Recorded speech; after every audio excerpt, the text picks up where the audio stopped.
बाबा धवलेश्वर निकटरे लागिला प्रिय भोग गज भोग बा तरण मध्यरात्रि में पहड़ खोल समस्त नीतिकांति समापन सरिबा परे त्रयोदशी और चतुर्दशी संधि क्षण बाबा निकटरे गज भोग लगी संसार मंगल कामना करी हरिबोल देवापर गज भोग वितरण करा पीठरे उजागर रही हजार हजार श्रद्धालु बड़ ओषा पालन करने सहित गज भोग और तरण पाई बड़ ओषा व्रत समापन करते हजार हजार भक्त रात्रि महानदी में बुड़ पकाई बेले सुरक्षा लगी नदीकूल घाटे पुलिस अग्निशम विभाग और ड्राफ्ट टीम मुतयन होते पीठरे कटक ग्रामांचल एसपी आठगड़ उपजिलापाल रही तदारख करते एने अधिक सूचना देउचंती आम आठगड़ प्रतिनिधि मनोज महांती। कला बलद को धड़ा कर बाबा नाम होती धवलेश्वर ये किंवदंती को रखापी जो रही बाबा प्रिय गज भोग लगी कारण जो धଳାर आवरण भितर कलार मुग पूरा दे धवलेश्वर पाखे एकमात्र पीठ जो कि गज भोग लगी कहे आज हरिहर बेस बाबा धवलेश्वर दर्शन दूसरी बाबा जो प्रतिष्ठित गज भोग लगे केत पहड़ खोला कौन नीतिकांति रही जय बाबा धवलेश्वर पूजक श्री कीर्तिकंठपत्री सबु प्रतिज्ञार अंत घटे जो श्रद्धालु भक्त माने राति तमाम हजार हजार भक्त मान अपेक्षा करते प्रसिद्ध गज भोग पाइबापी तार अंत घटी कहीं बाबा होती कला वृषभ धड़ा होकर नामकरण हूँ धवलेश्वर से धवलेश्वर सृष्टि हिसाब से बाबा मुख्य पर्व हूँ बड़ ओषा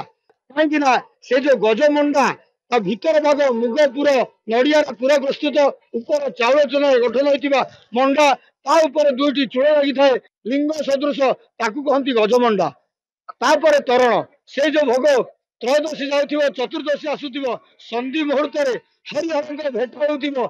समय बाबा पाखे से गजमंडा और तरण भोग लगी होता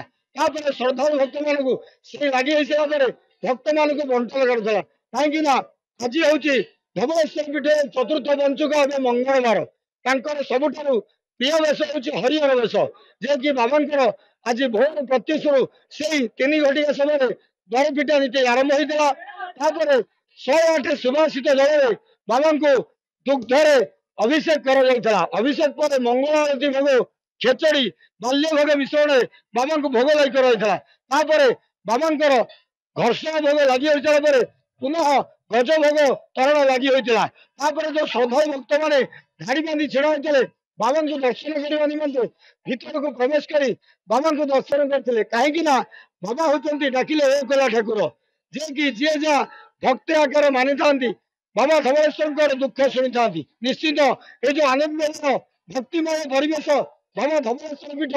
यही दिन में पंचुक 5 दिन श्रद्धालु भक्त मैंने गोटे दिन दर्शन कले कोटि जन्म पुण्य फल पाइबे बाबा को आसी दर्शन करूँ बाबा शुभाशीर्वाद करूँ आज वेश हूँ हरिहर वेश को दर्शन करूँ बाबा मनस्कामना पूर्ण करेंगे हरिहर वेश बाबा धवलेश्वर दर्शन करते आम तो किसी श्रद्धा अच्छा कह आगे राति तमाम अपेक्षा कर रही केत बाबा पाखे गज भोग लगी हम आप पाइबे कौन कहे वर्ष तुम अपेक्षा कर गज भोग जय बाबा धवलेश्वर सारा ओडिशार प्रसिद्ध जहाँपाई बड़ ओषा जहाँपाई आज ये वर्ष वर्ष सारा अपेक्षा करिथिबा वर्ष तमाम श्रद्धालु मैंने अपेक्षा कर आज से तार अंत घटी बड़ ओषा जहाँपाई पालन होची ये पीठर महात्मा सारा ओडिशार प्रसिद्ध जे बाबांकर मुख्य आज धवलेश्वर नाम कर कला बलद को धड़ा करते जिते कला बलद को धड़ा करते रास्ता नाला ब्रिज नाला कि नाला डंगा भी नाला चोर आनी कला बलद रखी मालिक आसी देखला से बलद धड़ा हो जाता जो कि ना आज धवलेश्वर होती सारा ओडिशार प्रसिद्ध ए ना ए दिन को समस्त अपेक्षा करती नियार पूजा आज चतुर्दशी रे आज ये पंचक बड़ भोग गज भोग बाहर जहाँ अपेक्षा कर सारा ओडिशार लोक सारा पूर्वपल्ली लोक आसी गज भोग पाइबापी राति तमाम अपेक्षा कर बसी जो गज भोग पाइबापी पाइले कोटि जन्मर पुण्य मिले बोली ये श्रद्धालु मान भक्त कहे दर्शन कले आज्ञा बहुत विश्वास अच्छी 30 वर्ष है प्रत्येक वर्ष आसी मो पुआ जन्म है दिन प्रत्येक वर्ष धवलेश्वर पीठ को आज्ञा ବର୍ଷ ତମାମ ଲୋକଟେ ଚାହିଁ ରହିଥାଏ କେତେବେଳେ ସେ ବ୍ରହ୍ମ ମୁହୂର୍ତ୍ତ ଆସିବ ଏବଂ ବାବାଙ୍କ ପାଖରେ ଲାଗି ହେଇଥିବା ଗଜଭୋଗ ପାଇବ। ଅନ୍ୟପଟେ ଦେଖିବା ସୁରକ୍ଷା କଥା, ଯେହେତୁ ବର୍ତ୍ତମାନ ରାତିରେ ରହିଥିଲେ ପାଖାପାଖି 20,000 ଉର୍ଦ୍ଧ୍ୱ ଭକ୍ତ ଶ୍ରଦ୍ଧାଳୁ ମାନେ ରହିଥିଲେ, ନିଶ୍ଚିତ ଭାବେ ପୁଲିସ ପକ୍ଷରୁ କଡ଼ା